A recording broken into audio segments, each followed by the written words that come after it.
Hi, I'm Elizabeth, And I'm Cindy. and we're here with another feeding frenzy for the Master Key System. That's better.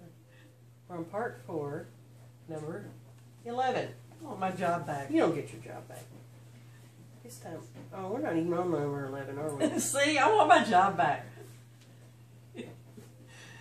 What number are we on? 15. 13. 13. You can't keep up with it either. All right. If you carry out this idea, beginning with small things which you know you can control, and gradually increase your effort, but never under any circumstances allowing your I to be overruled, you will find that you can eventually control yourself.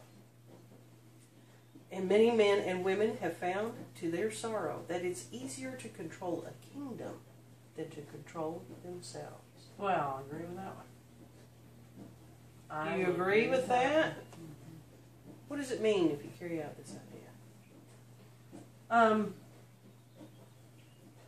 I forgot. Tell me. They were talking about when you start something, you might as well Oh, finishing finish it. it, or don't start it at all. Right? So that's the Controlling idea. yourself by finishing what you start. Mm-hmm.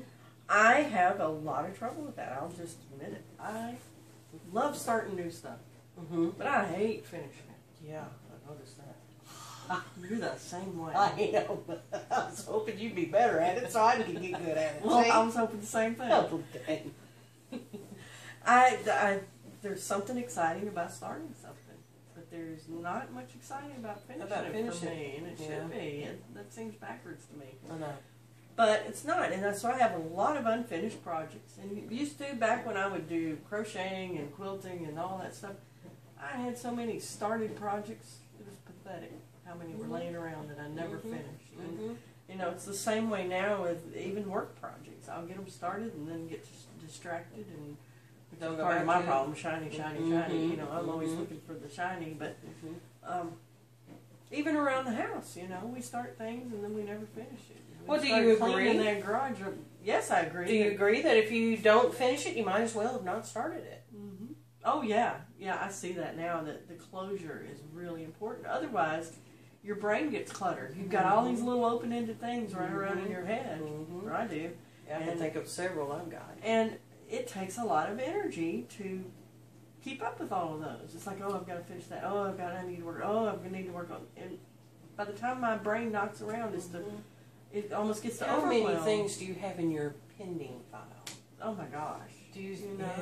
Yeah. Like, we've got the garage to clean out, and we've got this stuff over here that we need to put up, and we've got, you know, there's just more clutter, not only in my visible range, but in my head too, of things that I need to finish up, you know. And if I would just take the time to finish those things, which is what I'm going to start doing. I think what I'm going to start doing is when I start something, I'm going to finish it up before I move on to anything else. Within reason, yeah, within reason. I mean, when you have kids and dogs and a business with clients, and it's hard, even if you can stay on task. But I think what we need to do, get in the habit of saying, I'll finish that I'll next. get started on that as Once soon as I finish finish this, it. but finish whatever we're working on, and don't let anything distract us. Even if, it's a big one, even if I have to close down my email program until I'm done with this one, or Facebook. And Facebook, we both use Facebook a lot, but we do it for work. And you know that I don't see. It's not like we're playing, or sometimes, but not always. But even I get a lot of messages through Facebook and through email, and it's clients who need things right away, and I get that. But they can wait until I finish this thing. Yeah. You know, and then when I finish this thing, I can look at everything I've got on my list and say, okay, this is the most important. Yeah. I'll And work go on from this there. next. Instead of stopping what I'm doing because this one's really important and getting it done, and then coming back, because 9 times out of 10 I never come back to this. Yeah. I forget about it, or it just isn't as important anymore, or whatever. Yep. So I think what I'm going to do, you know, but I think also with that, I need to break things into smaller pieces. Into smaller bites. And get this part of it That done. would help me get things finished. I look at a project and see the vastness of it. I mean, every time I go in that garage, I just cringe because they're so But if we big. took a small section But of if it I at a just time, took a box.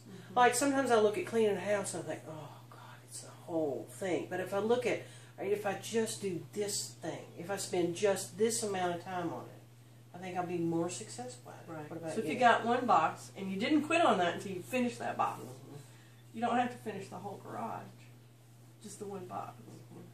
You know, and I think we get in the habit of finishing what we start, and we get in the habit of not looking at the whole, but looking at the pieces, and we get in the habit of getting things done. You know, Then we would find a way to control ourselves. which is harder to control than a whole kingdom. I get that, you know, because it's easier for me to stick with it on you, but it's hard to stick with it on yourself and make yourself do something that you don't want to do. Man, that's good stuff. That's really good stuff. Shreen.